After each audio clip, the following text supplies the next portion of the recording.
Why, hello there. Welcome. Come, get yourself out of the bad weather and join us for another rainy day reading. Today I'm here with Megan R. How are you doing, ma'am? Good. And I'm here with Zacary Whitley Perlmutter. How are you doing, sir? Good. You never get my last name right. I apologize. How's it pronounced? Perlmutter. Perlmutter. Okay, so it is Pearl. As in okay. the. Is there an A in it, or No. That's what fucks with me then. There you go. It is Pearl, like there's an A, but there's no A in it. It's a German last name. Okay. I'm used to that as well. Like, people call me Hollinger all the time, so... I think you called me Hologen during the Steam Boy. That was fantastic. We are here to talk about a manga recommended by Megan called X Day, and it's about four internet friends who meet up to talk about blowing up their school. As you do. In the most... That's really the loose way we can put it. I like to describe it as a manga that today would probably never fly. They do? Absolutely. Wait, they do? I thought it ended on a cliffhanger. Huh? I thought it ended on a cliffhanger. It did. Well, It did. we'll get to that when we get there. Wow, way to freaking go. You spoiled the ending when we're like 2 minutes in. Okay. Nice job. Aw. Anyway, we'll get into that. Alright, but of course, first off, we have What Are You Reading? And Whitley, it has been forever since you've actually been on the show, so I'm going to start with you. Whitley, what have you been reading lately? Okay. So this one actually requires some context. Oh boy. As many of you may or may not have known, I turned 25 on July 31st of last year, and I had a birthday party the following day.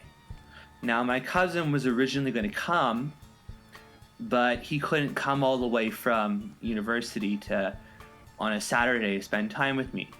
Anyway, over the Jewish holiday of Rosh Hashanah, he and his mother came over for a first night to eat with us, and he brought with him a bag, and in the bag were 3 birthday presents. The first one was a Totoro plushie, like a keychain sized one. The second one was an old game that he had borrowed from me like 8 years ago that he forgot to return. Yeah. No, I just found that really funny. Like, here, happy birthday. Isn't this originally mine? Maybe, I don't know. No, he talked about like returning it for years. Okay. And the third one was the first volume of JoJo's Bizarre Adventure. Which arc? Ooh, Phantom Blood or Battle Tenacity? Volume 1. So the Phantom Blood, okay. I guess that's what it's called. And he said it's a really good one, trust me, because he's a very big manga and anime fan, much bigger than I am. Like, I think he would probably give, like, Megan a run for her money. That's saying something. Ooh. Which is interesting, because he only got into manga, like, 2 or 3 years ago. Yeah, I can understand. I only got into it 5 years ago. Yeah, about 2008, 2009 for me, so yeah, I can understand that. Yeah, but anyway, I ended up reading it over 2 Saturdays, 2 Shabbats, and it was okay. I remember looking at the very first page, and I remember posting on Twitter, yeah, this is going to be one of those sexist mangas, isn't it? And someone's like, no, that's actually not what it is. Continue reading it. My fear was not assuaged. Or assuaged, or whatever you say. The manga is just really, like, nasty and mean-spirited. Really? Because I did a review of all of Phantom Blood, actually, not too long ago on the site. And yeah, it's very old-fashioned. You could argue period appropriate for a story set in Victorian times. Wait. Let me just ask. Are the main characters Jonathan and Dio? Yeah. Or Joseph? Okay, so it is Phantom Blood. Then I could understand what you're saying if it was Battle Tenacity, but I'm wondering where this is coming from for Phantom Blood. Yeah, mostly because the only female character is Aruna. Aruna. Tomato. But yeah. but please, Well, I mean, like, please continue. For one thing, the whole existence of, maybe just me, but the whole existence of Dio in my mind is this guy who just wants to make JoJo's life miserable. Yes. Yeah, kind of. And it's not even fun. It's not even fun. Like, the thing is, this is an 80s series. This is supposed to be very black and white because this was very much a manga based in, first off, the 80s. So it was very much based on action movies of the time, which were very cut and dry, black and white. And second, it really, basically Dio was just meant to be the most evil bastard that could ever exist. Almost without one, and that's not saying that's a good thing, that's just saying that's who he's always been, and a lot more of the charm comes from the fact of how evil he truly is. Which I can fully understand if someone didn't get into, which it really seems like you didn't. Well, I mean, I enjoyed it, but, like, I actually have a bone to pick with people who claim, like, those 80s fanboys who claim that, like, I mean, on one hand, I acknowledge that the 90s was not necessarily the pinnacle of gods that people hold it up to be, but I don't think the 80s were either. I think the 80s had a very weird style that hasn't aged well at all. Oh, yeah. Araki style, you have to realize that Shonen Jump at the time, it wasn't all, like, cute and cartoony the way it is now, where everybody's mostly trying to rip off Oda. Back then, they were trying to rip off stuff like City Hunter and Fist of the North Star, so it was all about, like, big, buff, muscular guys. So Araki was working very much in that vein. Yeah, I think if I recall, the 80s were kind of the times when you would see Dragon Ball Z running, JoJo's Bizarre Adventure. Oh, at this point, Dragon Ball was still running. They hadn't even gotten to Z yet. Yeah, because this started like 85, 86? Maybe a little earlier? Yeah, no, because I think Dr. Slump ended like early 80s, so I think, yeah, you're right. And Dragon Ball started in 1984. It's literally as old as I am. Okay. So, I mean, I found it interesting. I just didn't think it had long-running appeal. There was one... It's at part 8. The one... JoJo is at part 8. I'm sorry. Just wanted to say that. Yeah, the one scene I think that really, like, sold me on how obnoxious the story was when, Sorry, apologies to everybody listening to this. I have a bit of a cough. Anyway, Dio... Sorry, JoJo gets a girlfriend. Right.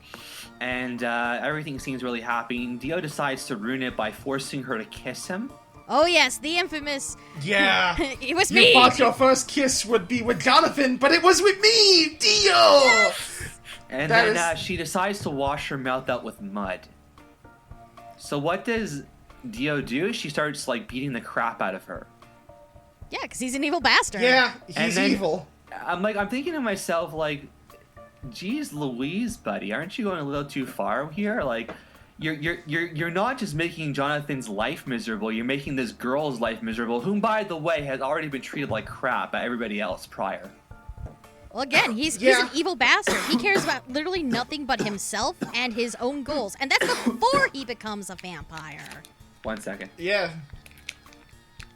I'm sorry, I didn't count on my cough being this bad. Yeah, you're taking a cough drop. Yeah. I mean, honestly, I thought the point where he went too far is when he burns Jonathan's dog alive. Yes. Oh, God, that was the part that was hard to read. Honestly, like, the whole part with Arena, like, he's basically, like, Dio spat in her face. That whole washing her mouth out with mud water was almost just as equally a spit back in his face. Yeah. That made that scene easier to read. That dog burning scene fucked with me so hard. That's one of the downsides of Phantom Blood is that Jonathan is just such a passive character for so much of it. He's just having Dio just mess with his life, and he does nothing to stop it. And I can understand why that would turn some people off, along with the fact that Jonathan himself is kind of bland. Good, yeah, but definitely. Bland.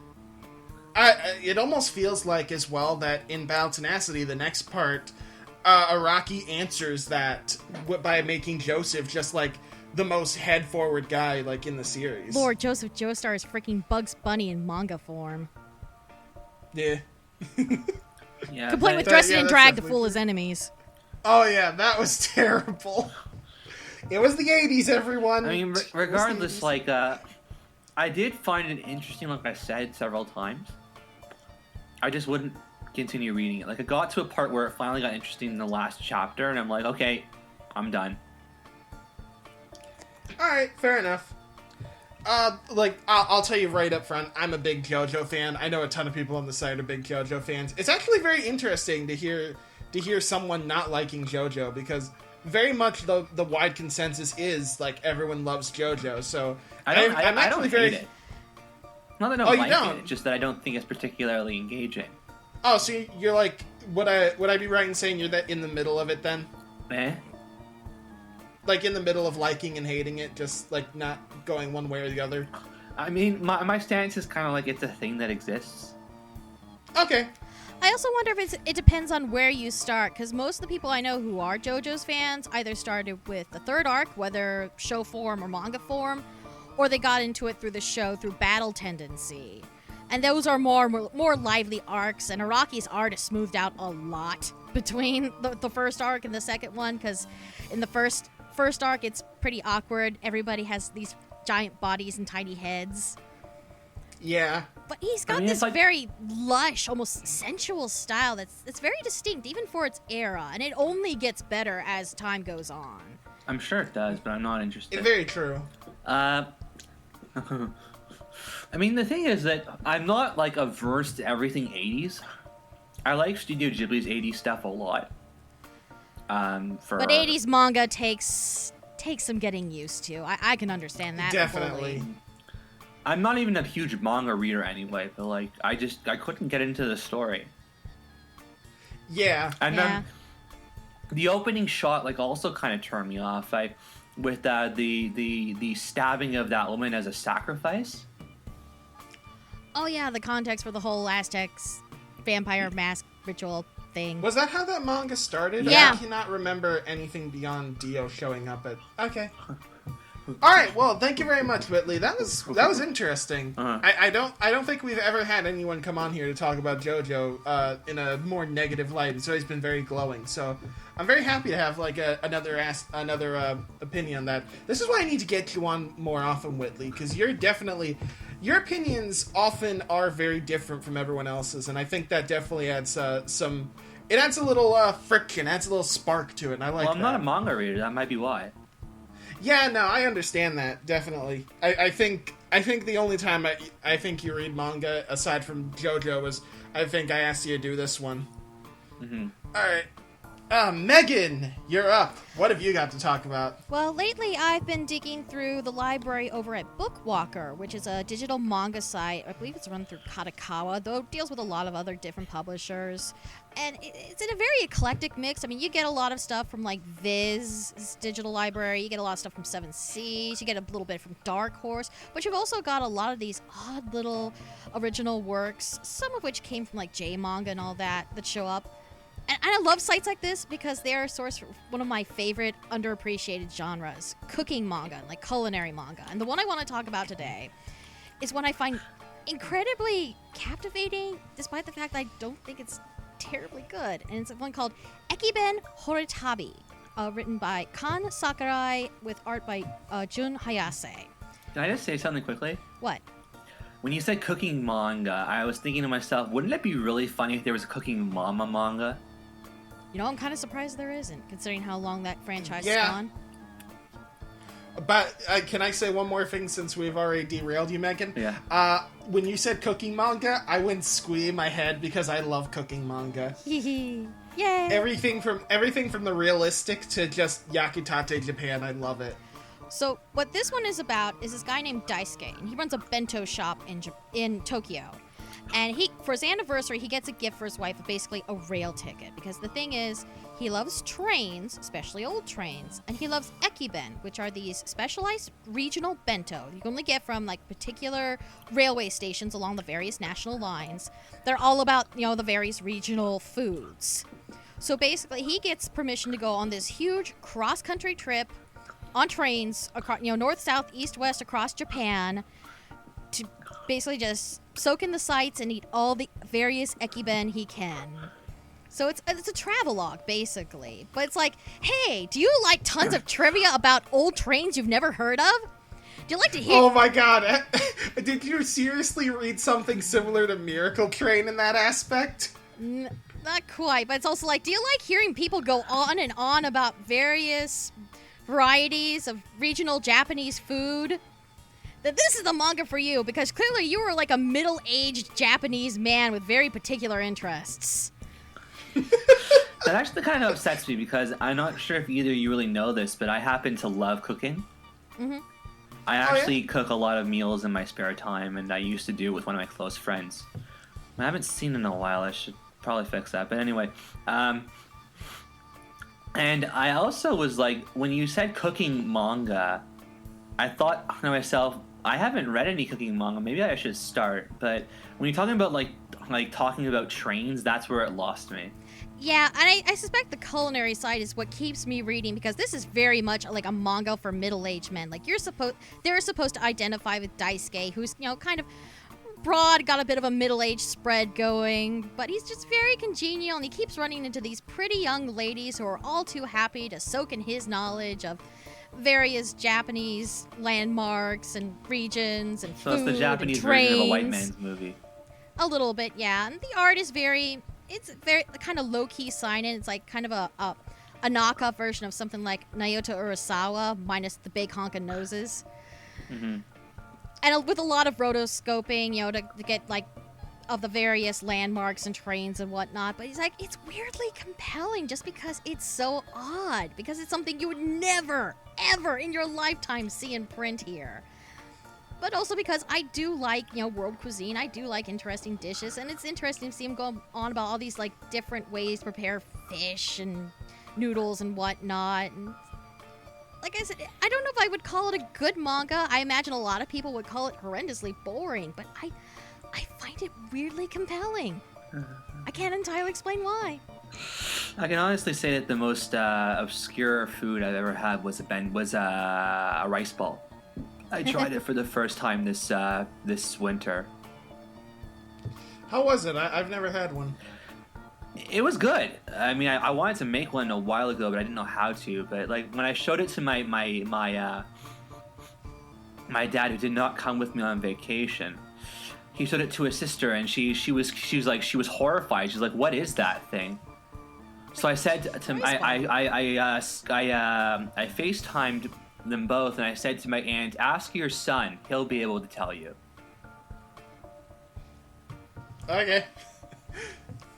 That I'm curious, what about it he found horrifying? The shape of it? Huh. Really? The color? That's right. Oh, what color was it? Unless it was one of the seasoned ones. It was a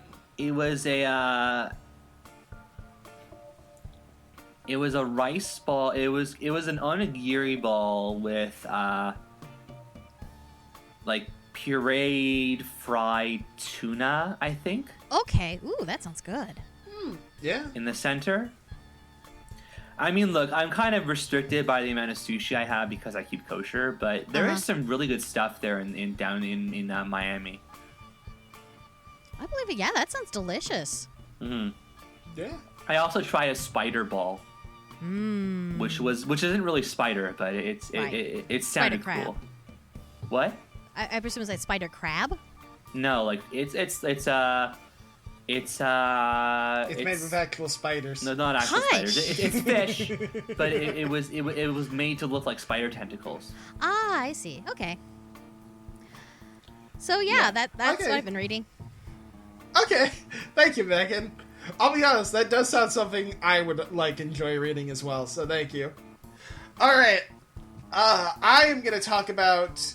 So last week I had to cop out, and I had to cop out and talk about One Piece. And I was a little sad about that, because I like to... Huh? You traitor. I know, I'm terrible. But with the recent sale of manga, Barnes & Noble, I was able to pick up a few more series, and I even picked up a bunch of one-off things, but the only problem was, that was yesterday, and I was going to read one today, but then we had to reschedule this for earlier in the afternoon, so then I was like, crap, I actually don't have anything now. So, I'm sorry. yeah. No, it's fine. It just means like all the other episodes that come forward, I'm going to have something super cool and interesting to talk about. But this one I had nothing, so now I'm going to talk about Assassination Classroom. Why? Because the most recent chapter was called Final Boss Time, and so I imagine the series is going to end soon. They're going to face Sensei for real now? I don't want to spoil it, but because I love the series, but a little bit like that, yeah. So, what is Assassination Classroom about? Well, it's about the students of Class 3E, basically the bottom of the barrel, the kids who are with the worst grades, who are just kind of separated from the rest of the school, so that way the other students have someone to, like, look down upon, someone to not be. And that's, like, the whole system of the school. Meanwhile, there is a sort of, I guess, octopus is the best way to put it. Like an alien octopus kind of thing that destroyed most of the moon, and now, instead of just running around the world, has made a deal with the governments of the world. Even though he can move at Mach 20, he will stay in one place and give people the chance to try and kill them before he does the same thing to the Earth, but only if he can become teacher to this Class E at this group of losers, and they're the only ones who can make assassination attempts against him. Why does the moon keep getting shafted in TV shows and comics? Because it's big, it's round, it's right there, it's so familiar, and you know it to be one whole piece, and so when it's not one whole piece, you know shit is fucked. Yep. That's the best way to answer like, that. do people actually realize that if the moon were to be destroyed, the entire planet would be fucked? Yes, but... Yes, but then again, that also adds to my argument. It's a giant thing that we're all familiar with that's kind of important to the Earth. You break that, guess what? Shit's fucked. Yeah. And yet, I just that's wish not the point of the whole series. It's basically, what if you had Great Teacher Onizuka, but with an alien? Yeah, kinda. That's the best way to actually describe it. Even though I've only read bits and pieces of Great Teacher Onizuka, it basically follows like each of these kids as they work through their problems with their teacher, all while trying to coordinate assassination attempts against him to save the world. And it's very much a character piece. Each little arc comes across, follows different characters as we find out their problems, why they ended up at the bottom of the barrel class. Yeah. And they basically, give me 1 second. I'll edit this out. Let me just assemble my thoughts. I had to read what Whitley was saying. Don't worry about it, by the way. I can't fix it well, but I can fix it a little bit in post. I just unplugged it now. Okay, so well that's fine then. When we get into talking about X Day, that'll be fine. Yeah. All right. I'll do something about your audio during your what are you reading? So what was I saying? It's basically a character piece, follows the different characters, why they're in the classroom. And it's all about this teacher getting to know his students while they also get to know him and form this bond of assassin and target. And it's really, there's definitely a bit of shock appeal on the surface that kind of just hooks you in, because the very first shot of the first chapter is all these students standing in front of this octopus creature with guns pointed at him. And it's basically, and the whole plot, like, it does try to have a little shock appeal to get you in, but that's not what's going to keep you hooked into this series. It's going to be learning about these characters, learning to care for them, and realizing what it means for a relationship between a teacher and his students. Yeah, because it defangs the whole, like, battle royale style premise. Like, oh no, they're just rubber knives and bullets. Can't really hurt them. Only can hurt Koro-sensei. And yeah, and then it becomes just kind of a one-off character piece as he basically deals with the problems of his students one by one. Well, of course, we learned about Koro-sensei himself and where his true origins come from. Why is he threatening the Earth in such a way? Even though he wants to help these kids. Like, it's made clear very, very early on that he does care about all these kids. He wants to help them. He wants them to be better people. But he's going to destroy the Earth in a year, so... it does have that bit of mystery to it as well. The author of this series is Yusei Matsue, who people may recognize as the creator of I think it was Demon Detective Nero was the translated title. Oh, yeah, I've heard of that. Yeah, I love Nero, and that's why I jumped on this series on the first chapter, I think almost 4 years ago now. And it has been a wild and fun ride the whole time. I cannot recommend this series enough. The current volumes are being put out currently by Viz. I think they're up to 6 volumes out in the US, and it is spectacular. I highly recommend this series. I've only read the first volume myself, but I remember what really struck me is how much I really like Koro Sensei's design. Like, it's just so weird, but it's so malleable. It's very simple, but it works that to its advantage. Yes, which is that constant emoji-like smiley face and all those flexible tentacles. Yeah. In this teacher's robe and hat. Yeah. All I know and of course he has a moon on his tie. All I know about that he destroyed. All I know about the story is that one karate mistress who comes in partway. Karate. Irvina Jelvik, I think is her name. Oh, she's not karate. She's seduction. I don't know. Like, I know that she has a very interesting. I've seen pictures of her. I'm not gonna like really explain where I've seen them from because that's kind of weird. But like they often wasn't the Anime Faces Twitter. No. It's somewhere else. But like, We're turning off safe search. Megan. Do I have to smack you on this? But the pictures that I've seen of her often show her from her feet first, and then move up. Ah. So I should give you a sense of it. So you've been to fetish sites, in other words, is what you're telling all Shut the up. audience. Okay, but I just know about her from that. Okay. Yeah, no, she's an early introduced character. Even though he agreed, like, he wanted the class to assassinate him, the government, of course, sends assassins, and he's like, whatever. Because he moves at Mach 20. He can fucking outrun anything. He doesn't care what you send at him. But yeah, so that's what I wanted to talk about. So guys, we're done talking about other manga. Time to talk about our manga of the day, which is X Day, aka the manga where a bunch of people get together to buy fireworks to blow up a school. Yes. And they all suffer from depression. Yes. Yes, all of them suffer from very, very, very crippling depression. Yeah. And much like the last time I was on this, the reason I knew about this series is because I was a fan of the mangaka's other works. In this case, Satona Mizushiro. She did a series a while back, a 10-volume series called After School Nightmare, which is about this intersex teen who ends up stumbling into this weird secret thing in his school where various students with a whole bunch of mental issues of their own basically kind of fight against each other in their dreams. It's very Utena-esque in that sense. Wait, what? I'd honestly suggest it for the show if it not for the fact it was like 10 volumes long.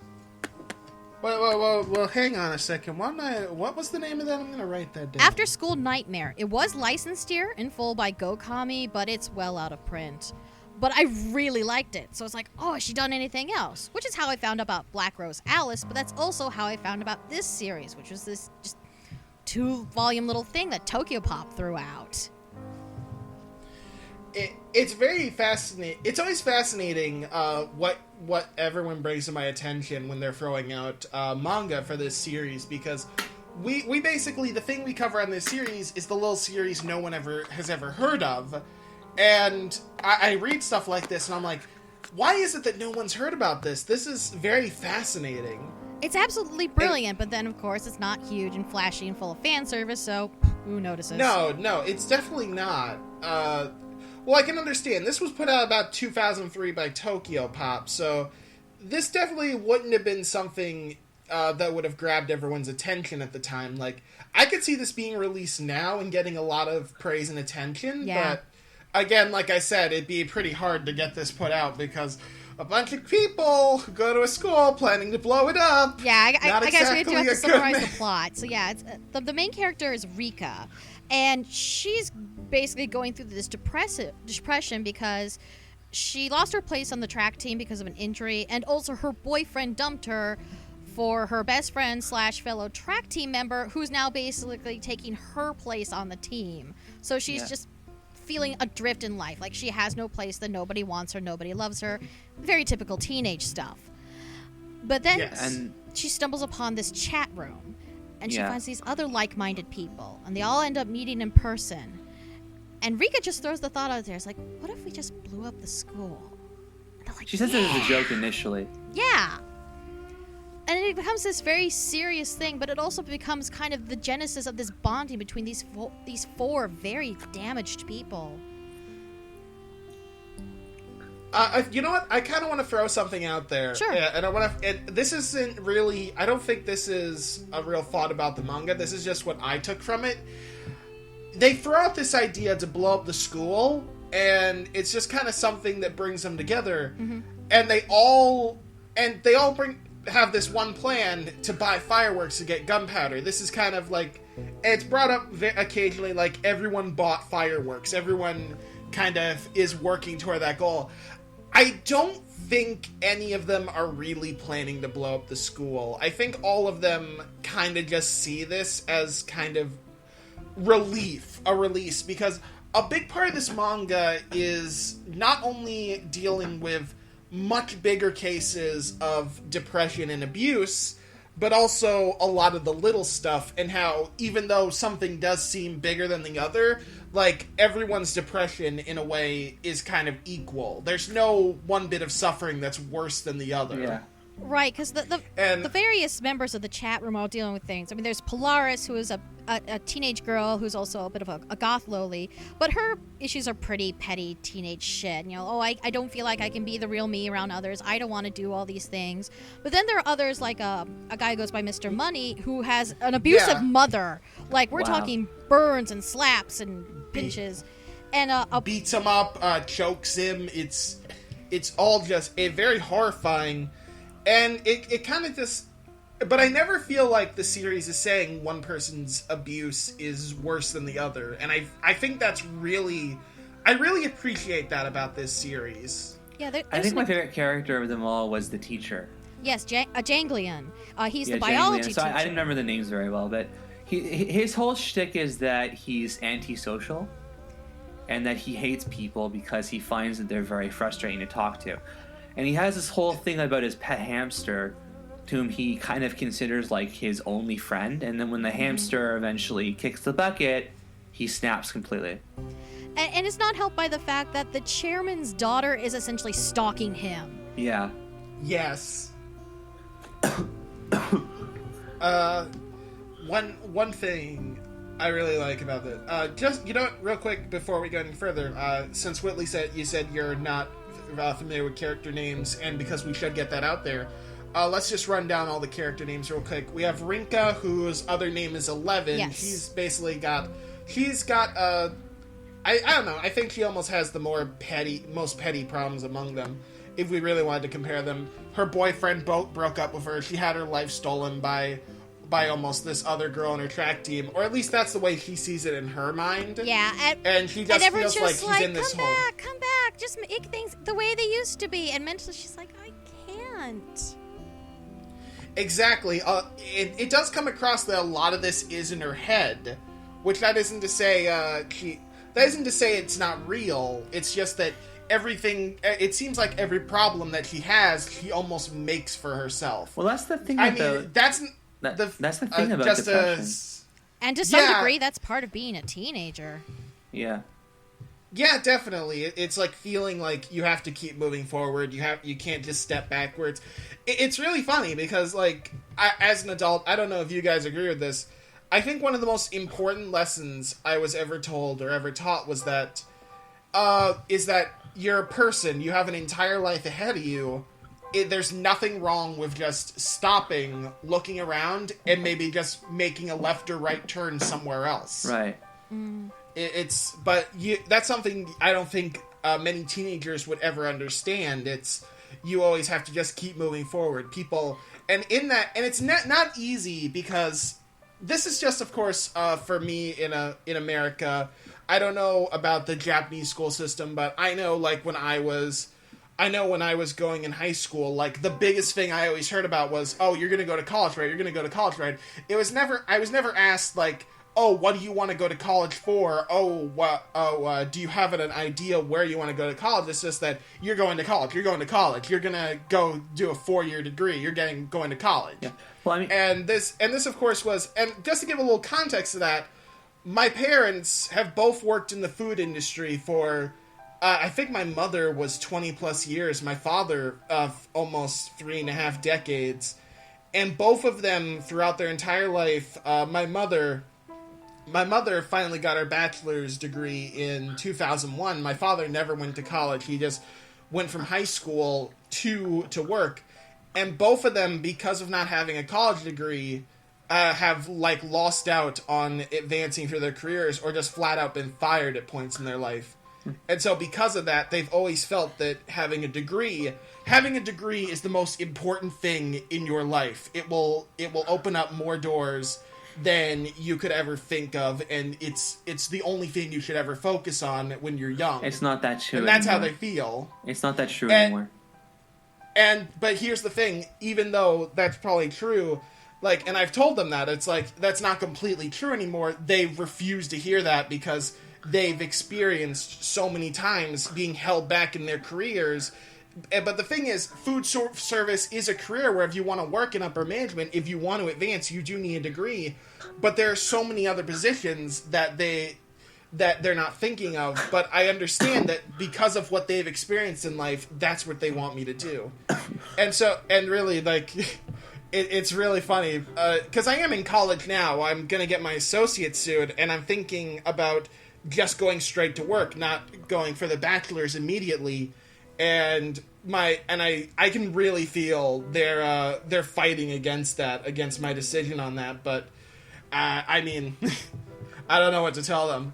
But that's kind of why this series kind of resonated with me, is that idea that a lot of these characters really feel like there's only one way to go but forward. Right, and there's a lot of Japanese cultural stuff going on. You know, the nail that sticks up gets hammered down. It's like, no, you just fit into this mold where, you know, you do well and you go to your clubs and you're just happy. You just swallow your feelings and be happy, and then everybody else is happy.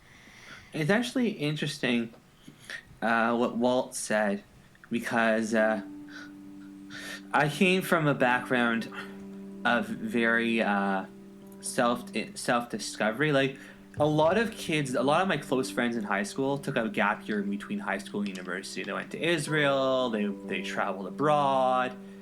A few of them went on like self-discovery trips to India. So I think that's also important. But I found it interesting not because of that. I found it interesting because of the depression part. I have a few family members and close friends who have depression, and people would say like, "What is this? Like, 11's is being petty about her life." I'm like, no, that's how depression works. Depression, as weird as it sounds, is petty, but the problem isn't that it's petty. The problem is that it's all-consuming. Right. And I do have to say that some of my favorite sequences of the book, artistically, were those sequences where she just has to walk by her old friend and her ex and just put on this pained smile, and she's like, everything's fine, everything's fine. And just the way Mizushiro captures that pained smile, just those subtle expressions, it blows me away. Yeah. It's funny you bring that up, because I do remember there was once in the manga where we see almost a side-by-side comparison of her in the hallway. One side is what she's actually showing everyone, one side is where she's collapsing. And the funny thing is, my first thought to that was, it wasn't that it was a powerful scene, it was that this is almost unnecessary because you've already captured everything. Like, this was almost going over the top. Yeah. Yeah, that's one thing that's always drawn me to Mizushiro's work. Like, she's got a way of communicating emotion, especially complicated or unpleasant emotion, in her artwork that is just above and beyond what most mangaka can do, particularly most shoujo mangaka. There are a few moments in the art style. I've actually written about this before. I'm not a huge fan of manga iconography. Mm-hmm. and there is a little bit of it in this manga, but there isn't a lot, which is interesting when you think about all the exaggerations in emotion that, like, one of the girls, who's that goth girl, she tends to be overreactive. Like, she freaks out over the hamster because it's so cute, and it's played relatively straight, and I can't help but admire that. Yeah, she avoids a lot of the visual excesses and, I guess, visual tropes of shoujo, which helps to really ground it and just make all the emotion just so serious. Because I have a whole principle that if you can sell expressiveness with as minimal in a minimalist way, you have more of my respect than if you go all goofy and cartoony. More is less. Yes. What? Yes. Less is more. That's what I meant. Crap. To be fair, I didn't catch it either. So, and it's probably a good thing that this is less about like the whole school bombing issue than it is about emotion, because, you know, based on what I've seen in both anime and manga, Japan doesn't really get terrorism, even at such a small scale. Like, they understand it exists in the world, that it goes on in other places, but they don't get the whys and the hows. Like, why would you do this? Despite the fact that they dealt with a lot of it themselves in the 50s and 60s, as, you know, they're kind of coming out of the post-war period. But it's just like, they don't understand why anyone would do such a thing. And yet Mizushiro captures it so perfectly, so vividly. Is it because they're very sheltered? I guess on an international scale you could say that, but I mean, like, we understand it in the West because we've had, like, 9/11, and we've had Columbine, and we've had the underwear bomber, and we've had a lot of that. Really want to... What? I mean, you want to be even more topical. Right now, there's a thing going on in Oregon that's basically terrorism. Mm-hmm. I mean... that no one seems to be doing anything about it. It almost feels like we're just so used to it at this point that no one really pays attention or cares about it. I saw news stories break out about when it first happened. I saw a news story again like 2 weeks later when someone was arrested.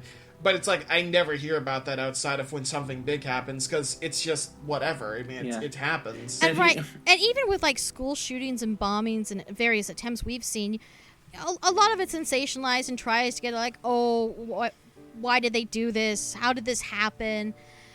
But I've rarely seen a piece of media really get that mindset as to how could someone even get to that point, even as a joke, the way Mizushiro does. Yeah.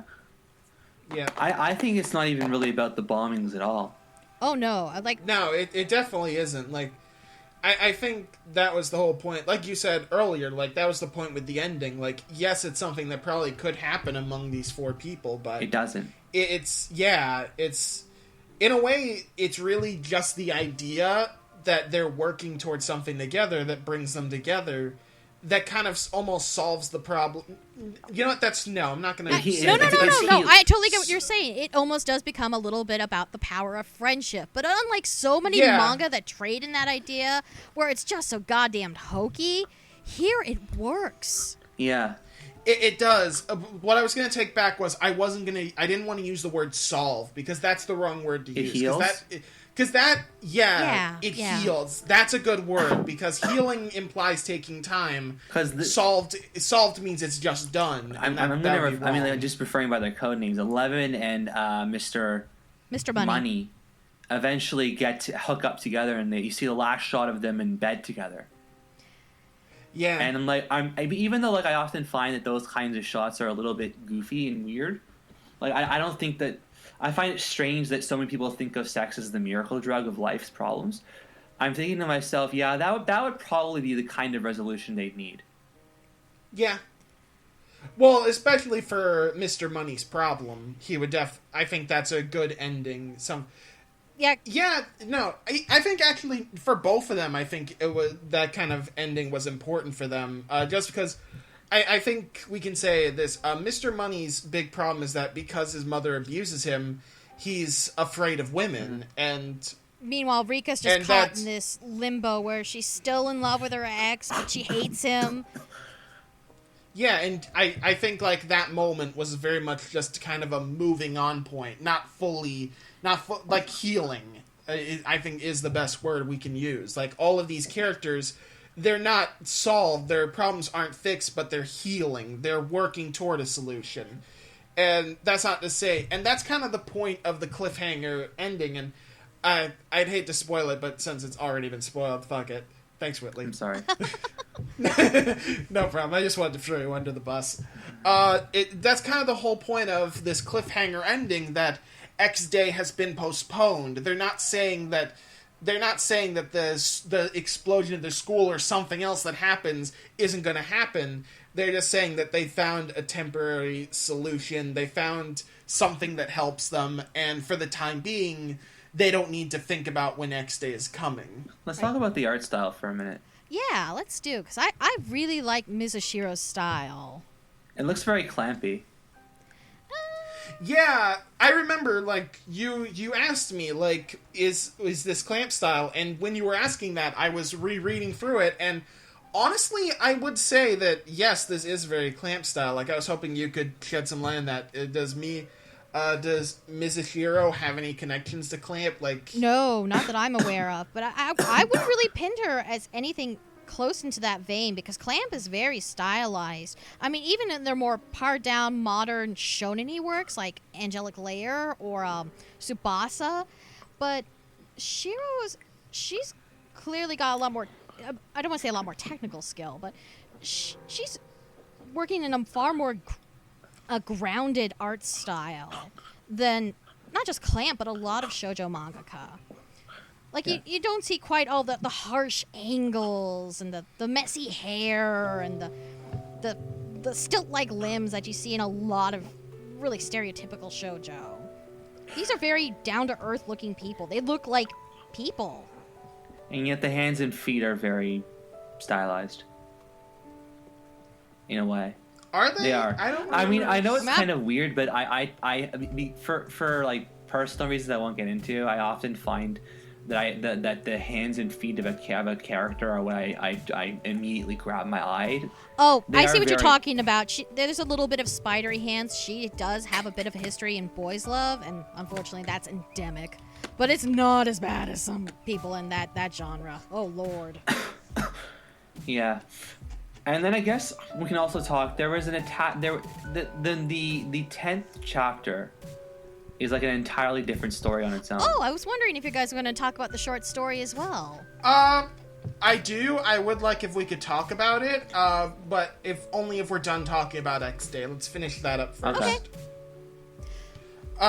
So is there anything left to talk about with X Day? Because I feel like we've hit all the big, like, story points. Yeah. There was the one part where the woman, where that I think it's I keep forgetting their names. Damn it. Where the woman, the stalker gets shoved down the stairs. Yes. I don't remember her name either. I don't either. I thought that was pretty crazy as well, because it's like, wow, this was just a straight out outlash against this person, and it ended terribly. Like, I just kept thinking about it. I was super surprised at the ending of that, actually. How it seemed like they really almost got away with murder. Well, it's she's not not quite. dead. I was gonna say it's not quite murder, but everyone just kind of hushes things up because otherwise they'd have to, confront some very unfortunate truths about not only the teacher but the chairman's daughter. So everyone's just like, we'll just cover this up, and everybody moves on. And I also Yeah. noticed that there was one part where one of the characters is she develops a relationship with their teacher. In a way. Yeah, Yeah. Polaris and Jangolian do. It's not quite a relationship, certainly not in the same way that Eleven and Mr. Money end up getting into, but it's kind of going in that direction, and that she does just reach out to Jangolian and just tries to comfort him, and he kind of accepts her because initially just because she's part of the group, but later on he admits she's cute and comforting just like the hamster, and she kind of ends up filling that same space that Well, his she's hamster used to. vulnerable. They're Oh, both yes. vulnerable. They're I mean, both it's not. terrible. Yeah. It's not that weird. Like, I know this is gonna sound strange. I actually have a family friend who married her homeroom teacher, but she waited until she was out of high school before they started dating. Mm-hmm. But like, it is always uncomfortable. It's one of those uncomfortable subjects, like the taboo subjects of what happens when a student dates their teacher. How do you handle that? Is it acceptable? Where do you draw the line? Can I be honest? I'm kind of curious to ask, like, what's the age difference there? With what? My friend and her husband? Yeah, I'm just curious. He was fresh out of you don't have teachers to college answer. at the time. Oh, so, and if this was in high school, I imagine. And she was, I think, in her so- senior year of high school. I don't know the full details, but Okay. she waited. Well, she waited. Yeah, I'm just saying, like, when you first said that, I was imagining, like, someone in their 30s, maybe 40s, and this person in, like, high school or something. No. Like, so I was like saying, like, yeah, that's fine if they fell in love, but I'm just like, wow, that would have been an age gap. But it doesn't actually sound like there's, like, as much of an age gap or anything. Well, he was the fresh, hot guy out of teachers college, and everybody had a crush on him.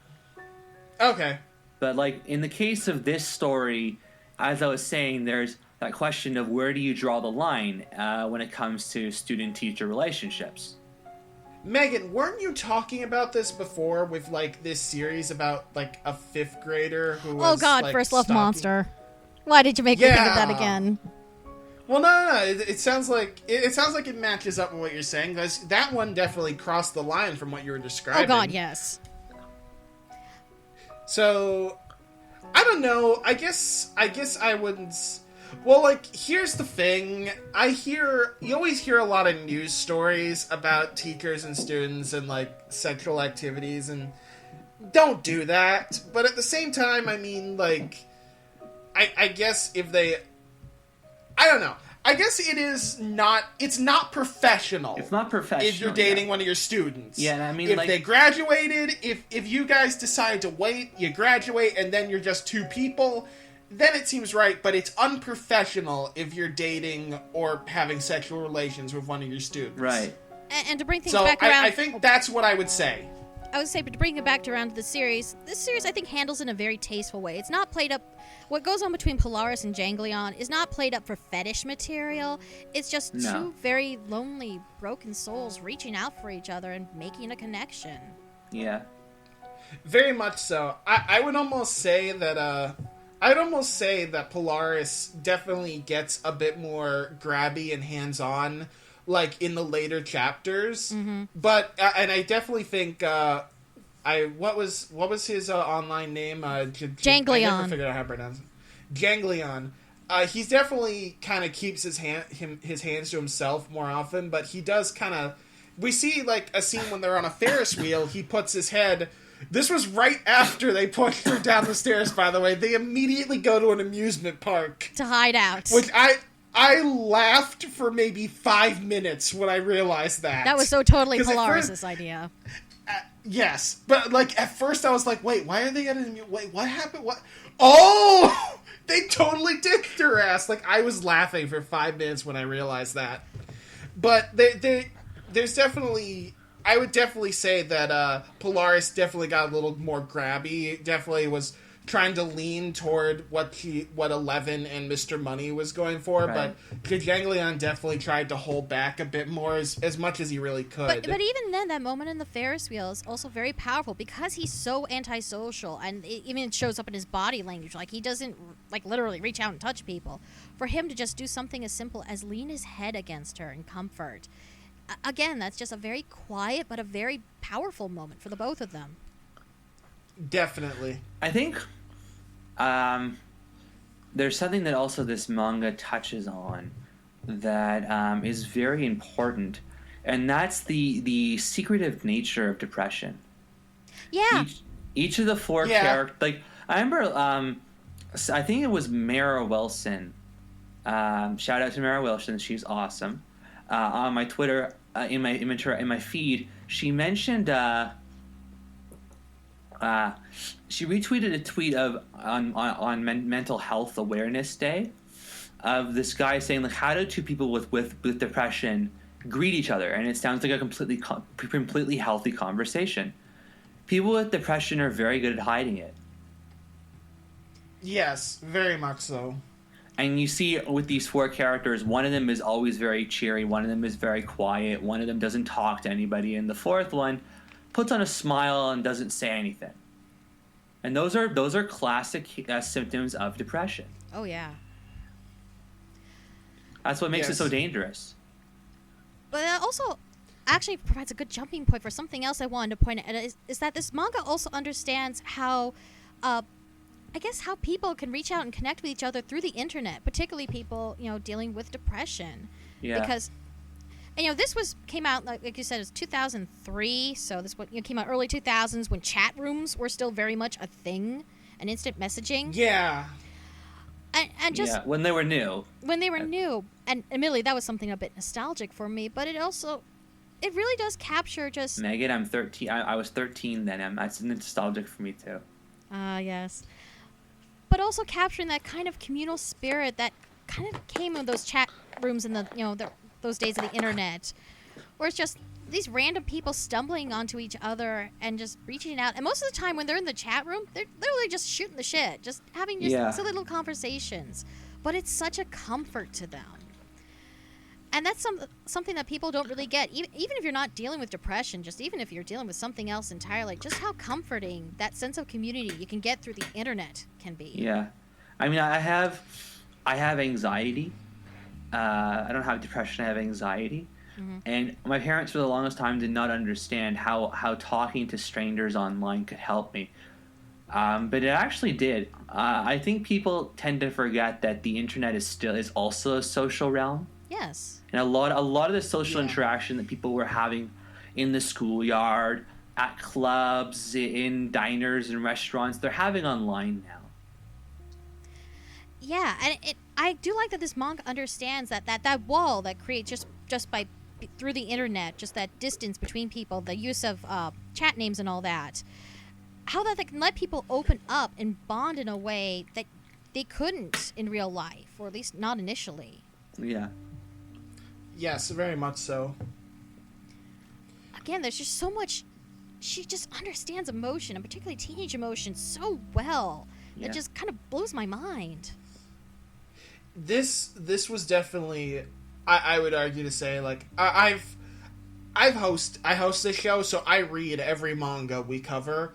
This might be one of the best manga we've had come through here, just because of how well it understands, like, emotion and depression and what it really means to a person. Yes.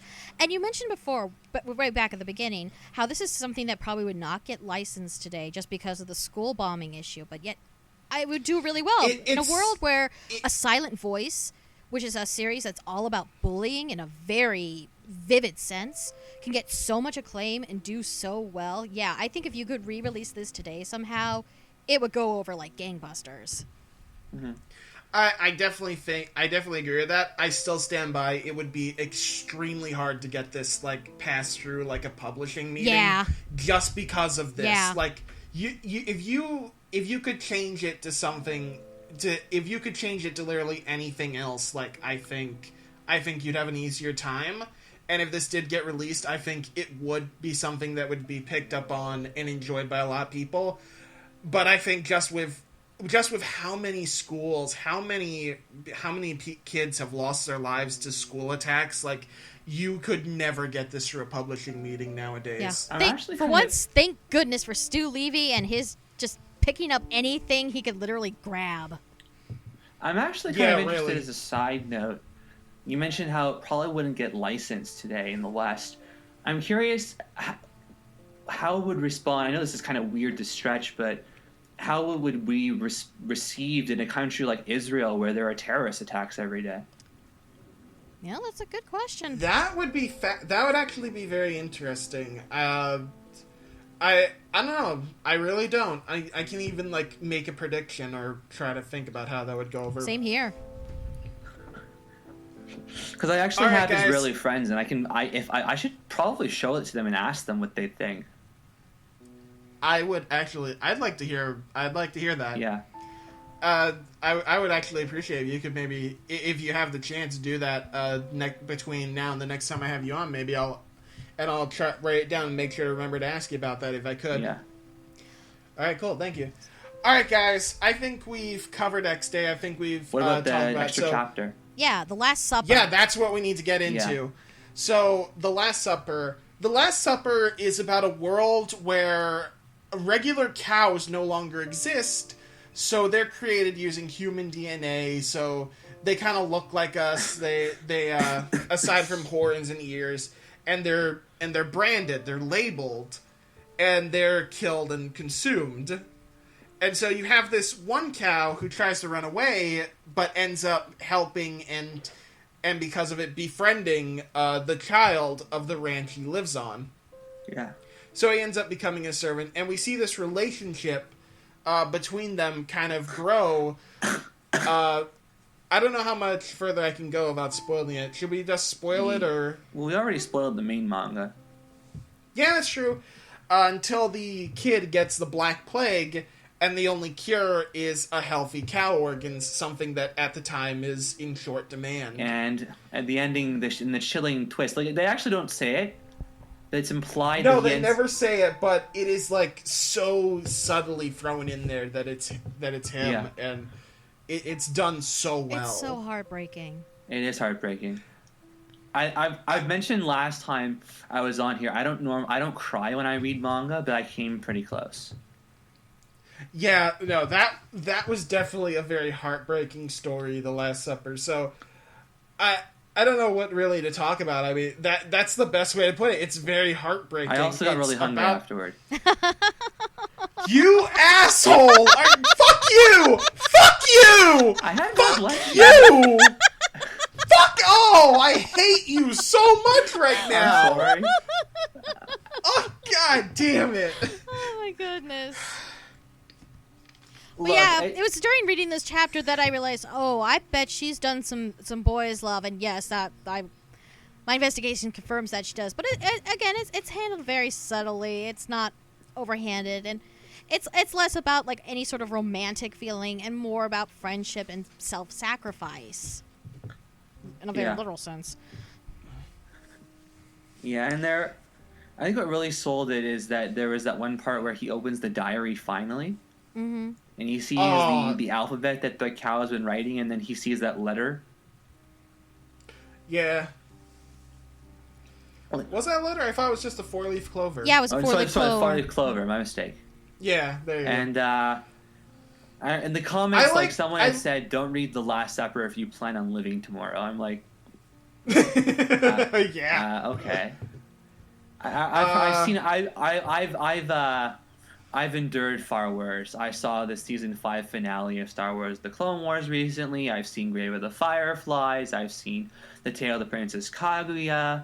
I can make it through stuff like this. Yeah.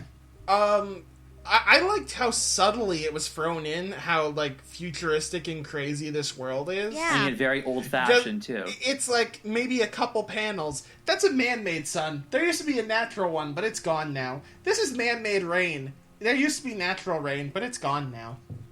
It's like, what the fuck happened? Yeah. Like, I seriously stopped for a moment and was like, what could have happened in this world that the sun, rain, and cows all died out? And yet, it still feels very archaic, too. Like, the Black Plague is back, and everybody lives on the ranches and wears suspenders and overalls, and medicine is very primitive. Yeah, and yet apparently, like, this was a very confused manga technology and time-wise, but I think because of that, it still worked out. Yeah, like, the best of sci-fi, it just hints at what's going on, but it lets you fill in the blanks. Right. Yes. Well, gosh, I'm not sure what else to talk about. I mean, it was a very heartbreaking... It was definitely a good way to finish out X Day. It was just like, oh, this little side story that broke my heart into pieces after it was already in shambles after X Day. Mm-hmm. So, I did enjoy it for that. You're welcome. Yep, that's the best way to put it. Alright, guys, I think we're done here, so let's give our final thoughts. Whitley, you're up. X Day is probably one of the most... Well, not the most, because I've also seen when Marnie was there, but probably the most in-depth understanding of adolescent depression I've seen in any Japanese entertainment. Agreed. Yeah. What rating would you give it, if you had to give one? Yeah, we gotta do ratings, because Jonathan sucks. Maybe a 4? Out of 5? Out of Oh, okay. Oh, so 8 out of 10. I'm sorry, we do out of 10. I was ready to be like, what? Okay. All right, Megan, your thoughts and rating. Like, I knew I liked this before, but rereading it, I was just so impressed with how much emotion she packed into so few volumes. And just how incredible the artwork is. This is a 10 out of 10 for me. This is just, as heart-wrenching as it is just a slice of perfection. I wouldn't go that far, but okay. I may also be biased because I like the manga because it works so much in general. I think in order for a manga to get a higher than an 8 out of 10 for me, it has to actually get me to start crying or stuff like that. And mangas have yet to do that. But you say you never cry. Yeah. No, I cry all the time while watching shows and movies. But like, I don't feel that when I'm reading a manga. Fair enough. I don't know if I want to give this a 10. It is very fast. Well, if I have to really think, is this like a perfect series? Could nothing in this series have been done better in order for me to think to give it a 10 out of 10? Because... And I have like a million 9 out of 10s because of that. Okay. Maybe 9.5? I don't do halves. I'm going to go ahead and give it a 9 out of 10. With more time to think, I might give this a 10 out of 10. Just because I haven't had a ton of time to stew on this in my head. And I definitely will be thinking about this more and more. So we have a 10, 9, 8. Someone fill time while I do the math. It's 9 out of 10. It was 27 out of 30. Nice. There you go. I'm so glad you almost broke into the goddamn Jeopardy tune and stuff, filled it with something important. So, thank you guys for joining me. Megan, thank you for this recommendation. This was a fantastic read. Yeah. I'm just happy to share a series I believe deserves way more attention with others. Yeah. Definitely. If you get the chance, everyone out there, I would highly recommend reading this, even if we spoiled it, because... yes, we spoiled a lot of it. Yes, we talked about all its points.